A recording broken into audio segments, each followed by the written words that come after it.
যৌগ কোডিন ফসফেটের যৌগ সেটা বহন করছিল এবং দ্বিতীয় যিনি আসামি হালিমা 47, আচ্ছা ওখানে হালিমা আছে, হালিমা হবে, হ্যাঁ হালিমা 47, স্বামীর নাম এবং ঠিকানা ওখানে যুক্ত করা আছে। তার গায়ে পরিহিত অনুরূপ জ্যাকেটে বহির করিয়া দিয়া উক্ত জ্যাকেট তল্লাশি করে অবৈধ মাদক দ্রব্য কোডিনের যৌগ যাহা বাণিজ্যিক নাম উইনফ্রেক্স 31 বোতল, সর্বমোট 49 এবং 31 মোট 80 বোতল উদ্ধার করা হয়। প্রতিটি প্লাস্টিকের বোতলে 100 মিলি করে মোট 800 মিলিলিটার কোডিন ফসফেট যুক্ত 80 লিটার স্কাফ উদ্ধার ও জব্দ করা হয়।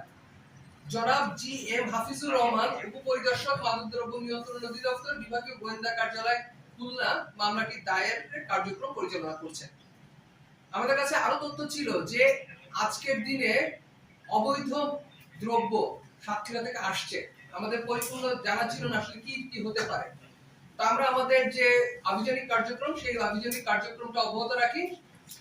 আভিযানিক কার্যক্রমের এক পর্যায়ে সকাল 9টা 5 মিনিটে সাতক্ষীরা থেকে ছেড়ে আসা ঢাকাগামী ইমাদ পরিবহনের একটি বাস আমাদের চেকপোস্টের কাছে এসে পৌঁছায়।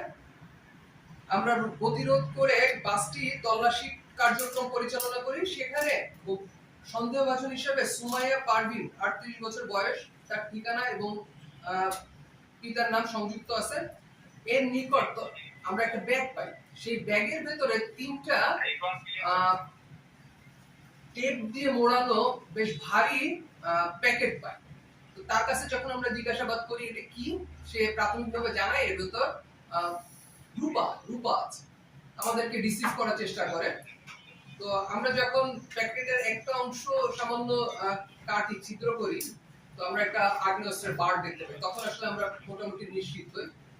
তারপরে তো আপনারা জানেন যে আমাদের যে আভিযানিক কার্যক্রম আছে সেটার নিয়মতান্ত্রিক উপায় আমরা সেটা উদ্ধার এবং জব্দ করি এবং মাদকদ্রব্য নিয়ন্ত্রণ অধিদপ্তর বিভাগীয় গোয়েন্দা কার্যালয়ের উপপরিদর্শক জনাব শফিউর রহমান বাদী হয়ে একটি মামলা দায়ের করছেন।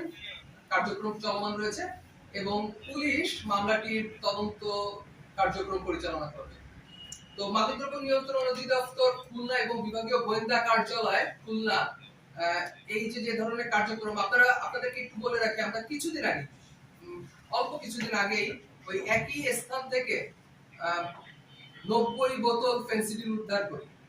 তো এই যে আমাদের ধারাবাহিক কার্যক্রম, আমাদের এই ধারাবাহিক কার্যক্রম অব্যাহত থাকবে ইনশাআল্লাহ। আমাদের উপর সরকার যে দায়িত্ব দিয়েছে আমরা সেই দায়িত্ব যথারীতি পালনের চেষ্টা করব। এটাই ছিল আমাদের আসলে বক্তব্য। এবার যদি আপনাদের কোনো প্রশ্ন হয়ে থাকে স্যারের যদি